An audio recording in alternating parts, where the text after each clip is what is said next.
देश में speaker sir, देश में अब ये कौन कर रहा है?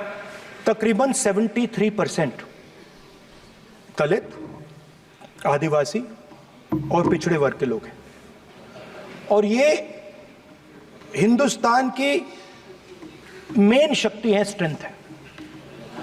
और सच्चाई है कि इनको कहीं भी जगह नहीं मिलती है। इनको बिजनेस में जगह नहीं मिलती है, इनको कॉर्पोरेट इंडिया में जगह नहीं मिलती है, इनको सरकारों में जगह नहीं मिलती है। ये देखिए सर, प्लीज ये देखिए सर, ये फोटो देखिए। एक मिनट प्रतिपक्ष, एक मिनट। मैंने पहले भी आपसे अपेक्षा की थी, अब आप प्रतिपक्ष के नेता हैं, संवैधानिक दायित्वों पर है। क्या सर? ओके, एक सर मैं फोटो दिखा रहा हूँ, एक फोटो दिखा रहा हूँ। एक मिनट, आपने टीवी ऑफ कर दिया सर? नो टीवी कोई ऑफ नहीं है। वो देखिए सर, ऑफ हो गया। मेरा फोटो दिखा, कोई नहीं ऑफ सर ऑफ है सर। नो सर दिखाइए सर, एक ऑफ है सर। नो, आप टीवी ऑफ कर लेते हो? प्लीज आप बैठिए, एक बात सुनिए। ओके सर, नहीं आप अपोलोजाइज सर। नहीं, नो अपोलाइज। मैं आपको अपोलाइज के लिए दिखे रहा। आप प्रतिपक्ष के नेता है तो मेरी ये अपेक्षा रहती है कि सर ये देखिए सर, बंद होगी। आप सदन की मर्यादा को रखें। सर जब भी मैं उसको हटाना चाहता हूं मुझे ये करना है सर, वो देखो आगे।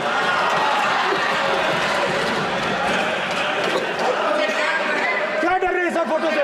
शिव जी के फोटो से डरते हैं सर, इस फोटो से डरते हैं। अभी पोस्टर नहीं आने दूंगा, गलत तरीका है, नहीं आने देंगे, पोस्टर नहीं लगाने देंगे सदन में। सर फोटो गलत तरीका है। नो सर फोटो दिखाना गलत नहीं है सर। आपकी परमिशन लेके परमिशन नहीं है आपको। सर मैं ये फोटो दिखाना चाह रहा हूं, नियम के तहत मैं समझाना चाह रहा हूं। नियम के तहत परमिशन नहीं है माननीय। अच्छा सर, मैं ये फोटो समझाना चाह रहा हूं सर। इसमें ये जो बजट का जो हलवा है सर, ये बट रहा है, और इस फोटो में सर मुझे एक ओबीसी अफसर नहीं दिख रहा, एक आदिवासी अफसर नहीं दिख रहा, एक दलित अफसर नहीं दिख रहा मुझे। ये हो क्या रहा है सर?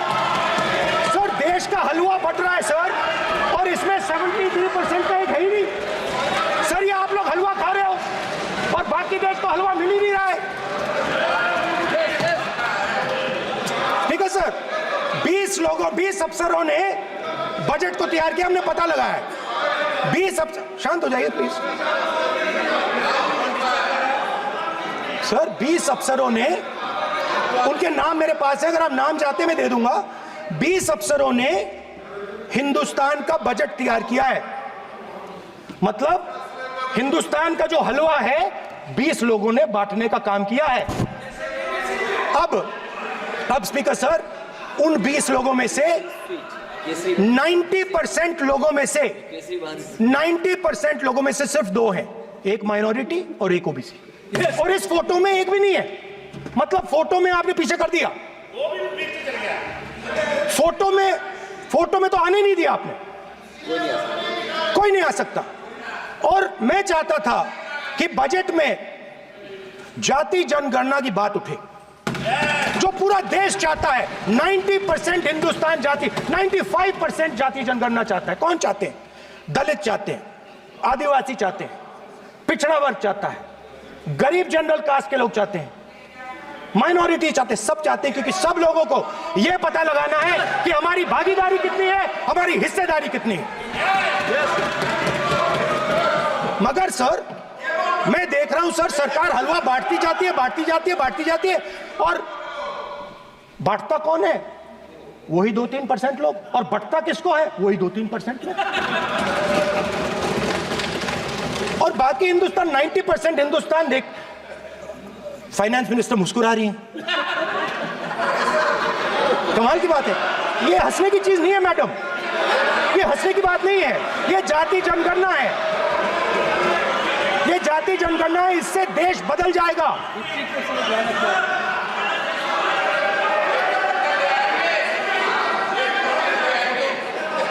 सर आपको सर ये जो कमल सर जो पद्मश्री वाले हैं, उसको चक्रव्यूह को पद्मव्यूह भी कहा जाता है। सर, जो पद्मव्यूह वाले हैं इनको गलतफहमी है। ये सोचते हैं कि देश के युवा, देश के पिछड़े लोग अभिमन्यु हैं। देश के पिछड़े लोग अभिमन्यु नहीं है, अर्जुन है। और वो जो आपका चक्रव्यूह है उसको फोड़ के फेंक देंगे, फेंकने वाले हैं। पहला कदम इंडिया गठबंधन ने ले लिया, पहला कदम इंडिया गठबंधन ने ले लिया। आपके प्रधानमंत्री की कॉन्फिडेंस को हमने उड़ा दिया। मतलब आपके प्रधानमंत्री भाषण में आ ही नहीं पा रहे। और मैं आपको एडवांस में बता देता हूं, मेरे भाषण में कभी नहीं आएंगे सर। अरे सर, इसमें क्या गलती है सर? एक बात बताइए,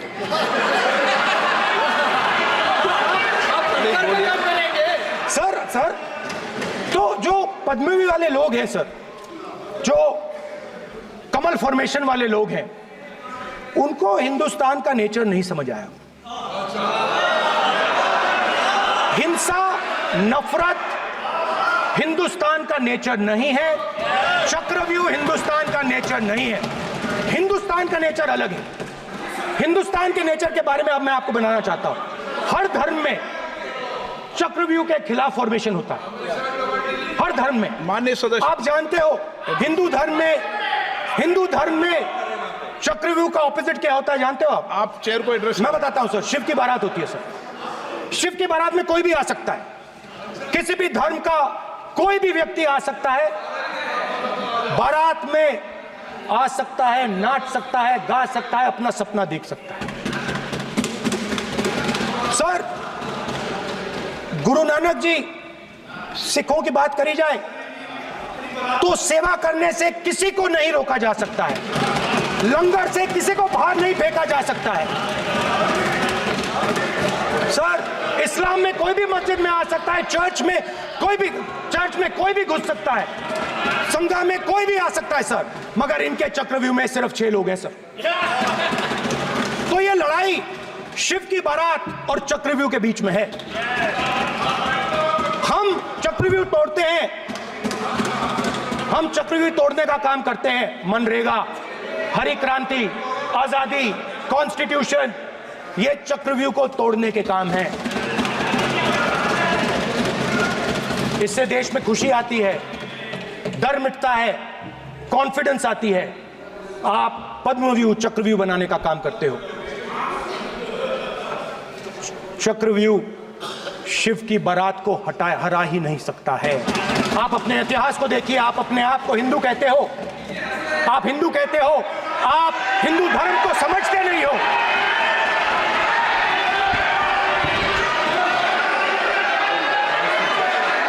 आप चक्रव्यूह बनाने वाले लोग हो। आपका हिंदू बोगस। स्पीकर सर, तो अंत में मैं ये कहना चाहता हूं, अब शांत हो जाए, खत्म कर रहा हूं सर, घबराइए मत, डरो मत।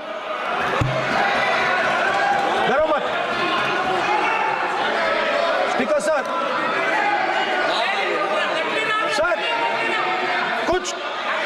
कुछ महीने पहले सर, मैं जो आपने चक्रव्यूह, स्पीकर सर, जो चक्रव्यूह बनाए गए हैं, नहीं, कोई अपमान नहीं किया, मैंने कोई अपमान नहीं किया, मैं कर नहीं सकता कभी, जिंदगी भर मरने तक मैं अपमान नहीं कर सकता। क्या बात कर रहे हो आप? क्या बात कर रहे हो सर? तो आपने ये छोटे छोटे चक्रव्यूह बना रखे हैं, मैं इनको समझने की कोशिश करता हूं अपने छोटे से तरीके से। कुछ महीने पहले मैं 6-7 घंटे बढ़इयों के साथ काम किया। वहां विश्वकर्मा जी थे, उनसे मैंने एक सवाल पूछा। मैंने उनसे कहा कि आपको किस चीज से दुख होता है, किस चीज से आपको दर्द होता है? उन्होंने मुझे कहा, राहुल बात सुनिए, आपको समझ आ जाएगी, बात सुनिए, समझिए। सर इंटरप्ट कर रहे हैं सर, अब बोलिए सर, देखिए आप इतना इंटरप्ट करते हो और बोलते हो बेटे आप तो पूरे भाषण में बेल में आ जाते हो, सवाल करते हो इंटरप्ट करने का। स्पीकर सर, तो मैंने विश्वकर्मा जी से पूछा कि आप यहां सालों से बढ़ाई का काम कर रहे हो। आप सालों काम पूरे देश में अगर आप देखोगे मिलेंगे, ढूंढो, आपको अपने घर में नहीं मिलेंगे, पूरे देश में मिलेंगे। आप बोलिए, ढूंढो आप उनका जवाब नहीं। तो मैंने उनसे पूछा, विश्वकर्मा जी आपको दर्द किस बात का होता है, दुख किस बात का होता है? तो उन्होंने कहा, राहुल मैं ये टेबल बना रहा हूं, मगर राहुल जी कहा, राहुल जी अब कहा वो मुझे अच्छा नहीं लगा, मगर कहा सच्चाई है। तो उसने कहा, राहुल जी मुझे दुख इस बात का होता है कि मैं ये टेबल बनाता हूं, मगर जिस शोरूम में ये टेबल रखी जाती है उस शोरूम में मैं अंदर जा ही नहीं सकता। कुछ ही दिन पहले सुल्तानपुर के रास्ते पे मैं एक भाई के साथ, मोची भाई के साथ बैठा, उससे मैंने ये सवाल पूछा, आपको दुख किस बात का होता है? कहता है, राहुल जी मेरा सम्मान सिर्फ मेरे पिता ने किया था और किसी ने नहीं किया। तो मेरा कहना है सर, ये जो आपने चक्रव्यूह बनाया है, इस चक्रव्यूह से करोड़ों लोगों को नुकसान हो रहा है, दर्द पहुंच रहा है, और हम इस चक्रव्यूह को तोड़ने जा रहे हैं। और तोड़ने का सबसे बड़ा तरीका जिससे आप लोग डरते हो, कांपते हो, वो है जाति जनगणना।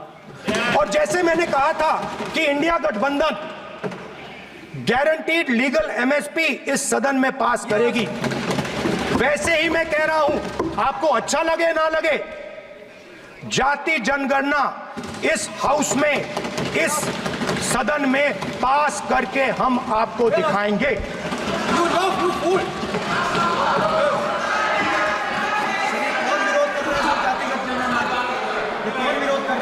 क्यों बैठे बैठे टिप्पणी कर रहे हो आप? क्यों बैठे बैठे टिप्पणी कर रहे हो? फिर वो टिप्पणी करेंगे। स्पीकर सर, जाति जनगणना से ये जो छोटे छोटे खांचे आपने बनाए हैं,